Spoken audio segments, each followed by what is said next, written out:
A lot of times I'm just fixing things so that they don't draw attention to themselves, not to make them, perfectly in time and in sync.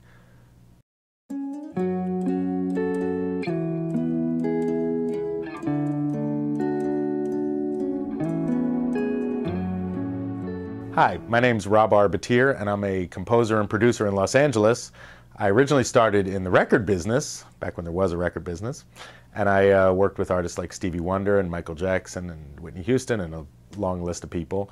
And then about 20 years ago, I formed Noisy Neighbors Productions with my business partner, Gary O. And we've been doing commercials and trailers and albums for other artists and just every kind of music you can imagine since then.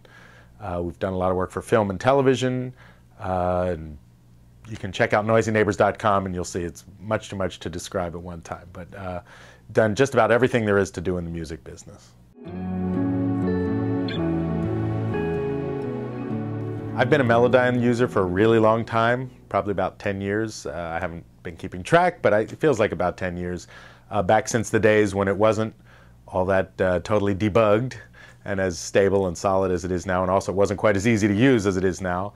But back in those days, if you knew how to use Melodyne, you were a pioneer. And it could do tricks that nobody else could do, so it was worth learning and using. And even putting up with the bugs back then. It was that good, it was worth putting up with the bugs. But since then, it's obviously grown a huge amount. The direct note access technology, the ease of use, the plugin that's offered now that wasn't around for the first few years. It's gotten much easier through the years. And I've used Melodyne I've used it for a lot of vocals, like a lot of other people have, but I've also used it for instruments. I've used it to, shall we say, repair or improve violin tracks, flute tracks. It's sort of my go-to pitch correction device these days.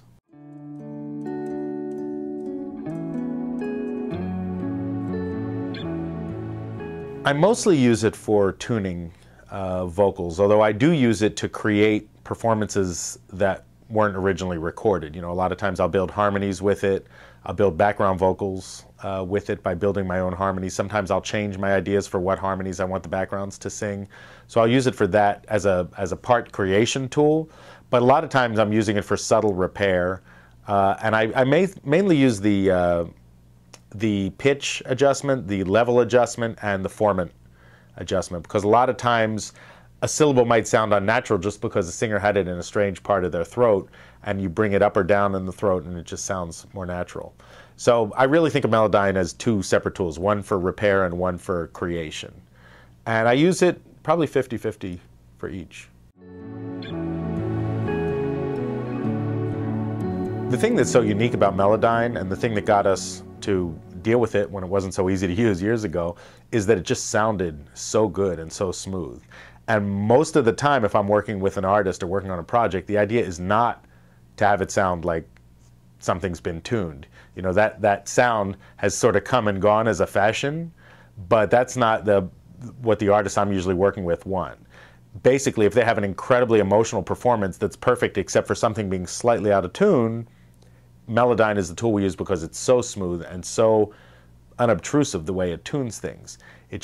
It fixes what's wrong, but doesn't mess with anything that's right. And that's the key. That's why we switched to it so many years ago.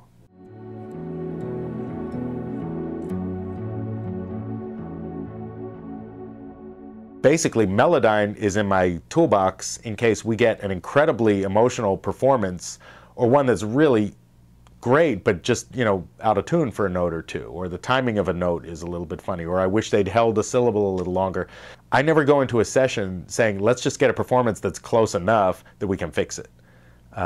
That's not on my radar. I mean, I always end up finding something to fix if I look for it, but I don't like to take the pressure off the singer. I want the singer to give me the best performance they can give, and if that means, by the end of the session we're worn out and sweaty, that's just the way it is. But I'm always going to try to get that best performance. But once I get that best performance, if a note's out of tune, I say don't worry about it. There have been sessions where we've worked to the point where I couldn't hit record again and they couldn't sing another note. We left it all on the hard drive. There was nothing left. At that point, it's nice to know I have a tool that can fix something wrong with the performance that's minor. But I never use it as a reason to work less hard when we're recording the vocals.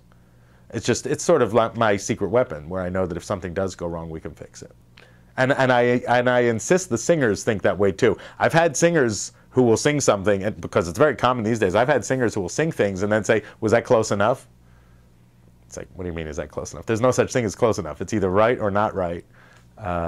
You know, I'll let you know when it's close enough. And close enough, basically, for me, means that it's good enough that if we didn't have Melodyne, we could make the record. You know, a lot of classic records, most, you listen to them, the vocals aren't in perfect tune. They don't need to be.